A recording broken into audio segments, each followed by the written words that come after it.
갑자기 추워진 날씨에 낙엽이 떨어지기 시작한 2003년 11월. 수업을 마치는 종소리가 울리자 포천의 한 중학교에 다니는 엄냥과 친구들은 명랑한 모습으로 교문을 나섰습니다. 학교를 마치고 친구 집으로 향한 엄냥은 해가 질 무렵 같은 마을에 사는 조양과 함께 집으로 향했습니다. 집까지 800m 정도 남긴 지점에서 갈림길이 나왔고 친구와 헤어진 엄냥은 엄마에게 전화했습니다. 곧 집에 도착할 거라고 말하고 짧은 통화는 그렇게 끝났습니다. 하지만 9시가 되어도 10시가 되어도 엄냥은 돌아오지 않았습니다. 15 중학생 아이는 어디로 사라진 걸까요? 오늘 사건 연구소에서는 미제로 남은 비극, 포천 여중생 살인 사건을 분석해 봅니다.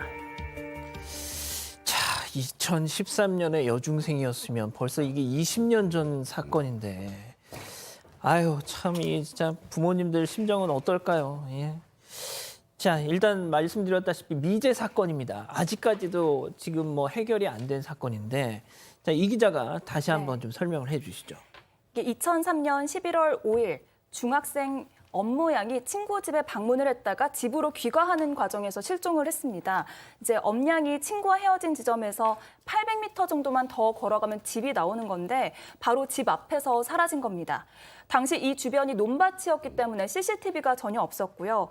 이제 엄냥은 집으로 가는 길에 엄마에게 전화 한 통을 했는데요. 이제 곧 집에 도착한다는 내용이었고요. 이 통화가 생전 마지막 통화가 됐습니다.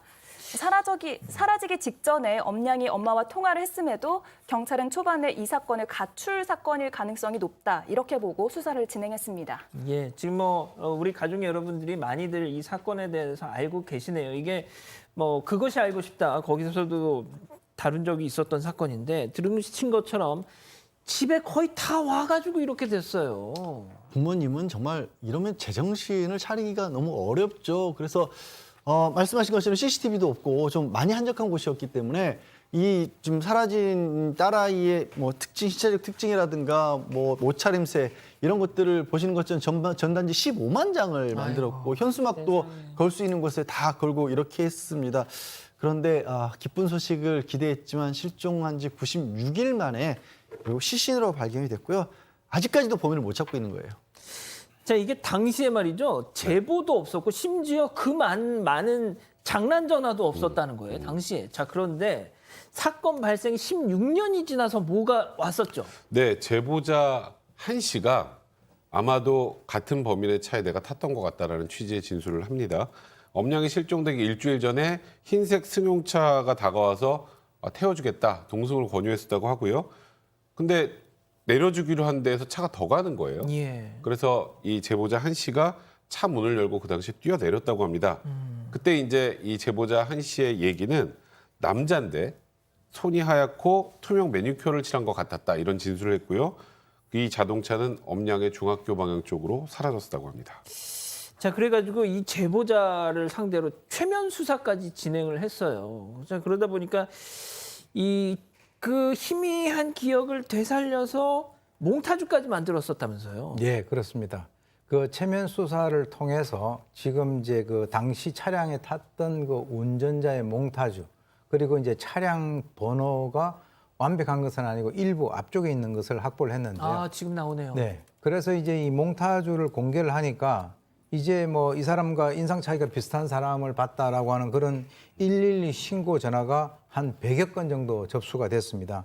그래서 이제 그 중에서는 이제 몽타주하고 비슷한 그런 여장을 한 남자를 목격했다. 이게 서로가 이제 상당히 좀 비슷했는데요.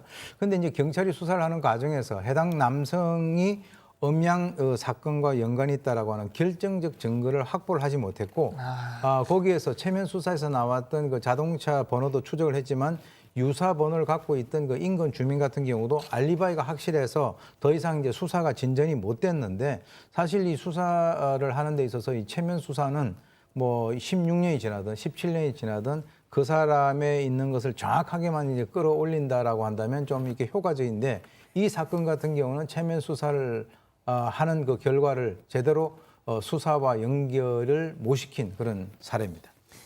근데 진짜 우리 가족 여러분들이 이 사건에 대해서 정말 많이들 알고 계시네요. 자, 이 기자 일단 사건 당시로 다시 한번 돌아가 볼게요.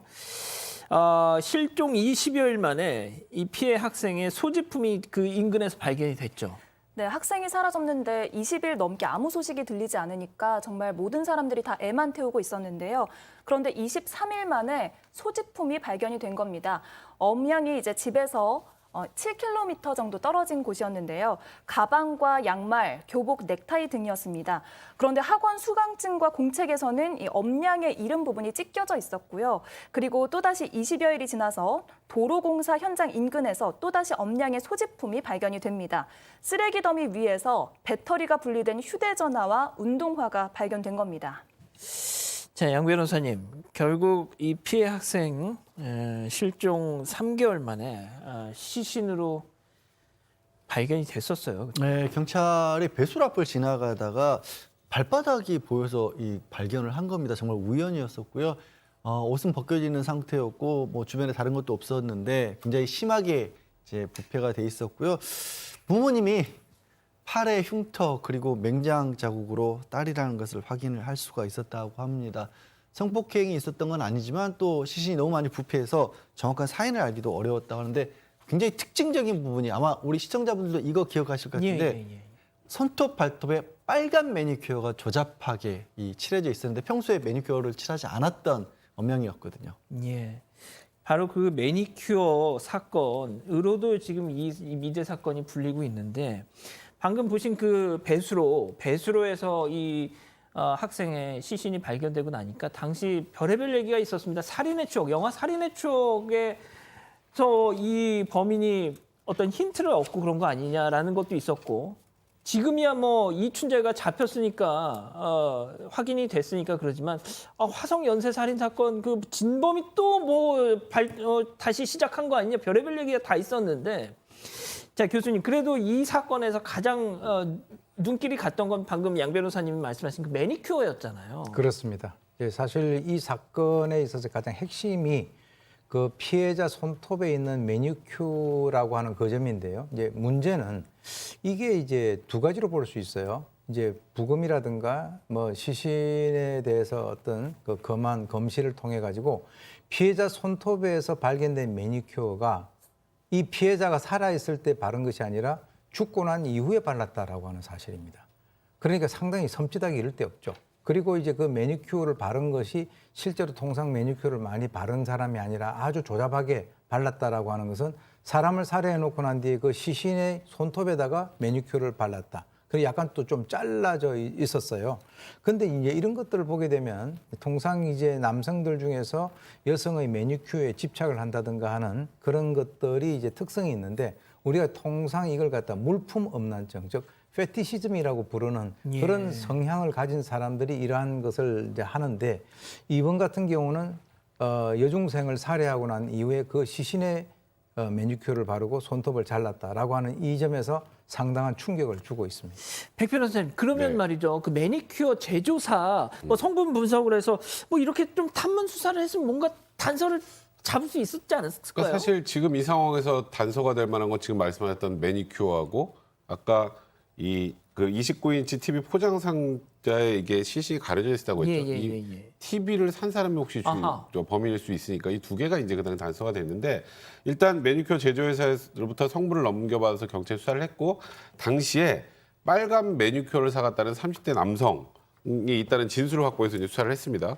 그런데 이 남성은 이 사건과는 무관하다는 게 밝혀졌고요. 한 시사 프로그램에서 이 사건이 재조명되면서 재수사가 진행이 된 적이 있었는데요. 이때 피해자의 손톱과 발톱에 칠해져 있었던 이 빨간색 매니큐어가 일반 매니큐어가 아닌 차량용 페인트로 보인다는 분석도 나왔었습니다. 그러니까 결국은 정확하게 특정되지 못했던 거고요. 그리고 아까 문제가 됐던 29인치 TV 포장 종이 상자에 여기에 제품 번호가 적혀 있단 말이죠. 그러면 이 제품 번호를 기초로 해서 어디서 판매를 했고 누구에게 판매했는지를 체크해야 되는데 남양주 한 매장에서 판매된 것을 확인했지만 구매자는 당시에 특정하지 못했습니다. 결국 명확한 증거가 없이 이 사건은 미궁에 빠지게 된 겁니다.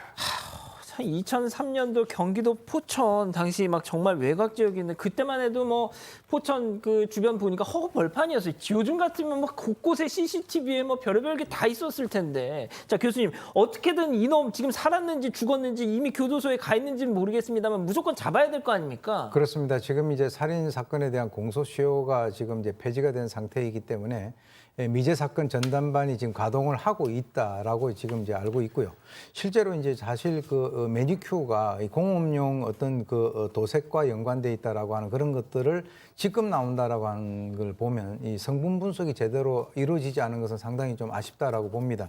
이 어머니하고 통화 직후에 이 그 피해자의 그 어떤 휴대폰 배터리를 강제로 분리시켜 놨다라고 하는 것은 치밀하게 계획을 하고 난 이후에 범행을 했다라고 우리가 볼 수가 있고요. 그리고 이제 피해자가 선택을 한 길이 지름길이었거든요. 그 길을 알면서 거기에서 피해자를 낚아채서 살해했다라고 하는 것은 지리감이 있는 그런 그 범인으로 보입니다. 그리고 이제 피해자가 실종한 그 당일날 주위에 있는 목격자들이 흰색 차량이 움직였다라고 하는 것을 보면 비단 그 차량이 아니라 하더라도 이 범행을 하게 되면 시신을 옮긴다든가 했을 때는 차량을 이용을 했을 가능성이 상당히 높고요. 예. 그리고 이제 피해자의 여러 가지 어떤 그 뭐 공책이라든가 이런 데서 이름만 이렇게 찢어냈다라고 하는 것은 뭘 의미하는가? 이 아이에 대해서 좀 뭔가 이렇게 알고 있는 사람이 아닌가라고 우리가 이제 추정을 해볼 수가 있습니다. 그리고 이제 보통 대부분의 유니폼들이 다 발견이 됐잖아요. 근데 그 중에서도 교복, 속옷, 스타킹 이것이 지금 이제 발견되지 않은 것으로 봐서는 이 살인범 같은 경우는 그 살인 행위에 대한 뭔가의 어떤 그 트로피 효과라고 하는데 그 피해자의 물건을 가지고 자기가 가지고 있음으로써 어떤 존재감을 느끼는 이런 것 등등을 보게 된다면 뭐 지금 이제 미제 사건 그 전담반에서 열심히 수사를 하고 계시겠지만 결국 이 이춘재와 같이 이런 범인은 끝까지 우리가 추적을 해서 잡는다라고 하는 것을 반드시 예. 보여줄 필요가 있다고 봅니다. 자, 이 기자. 네. 이 자식이 이거 잡으면은 처벌 받을 수 있죠. 이게 원래대로라면 이 사건이 2019년에 공소시효가 만료가 됐어야 되는데 2015년에 법이 개정이 되면서 이 사건의 공소시효도 사라졌습니다. 아하. 진범을 잡는다면 살인죄로 처벌이 가능하고요. 오늘 방송을 보고 이제 범인 검거에 좀 유의미한 제보가 많이 들어오길 바랍니다. 알겠습니다.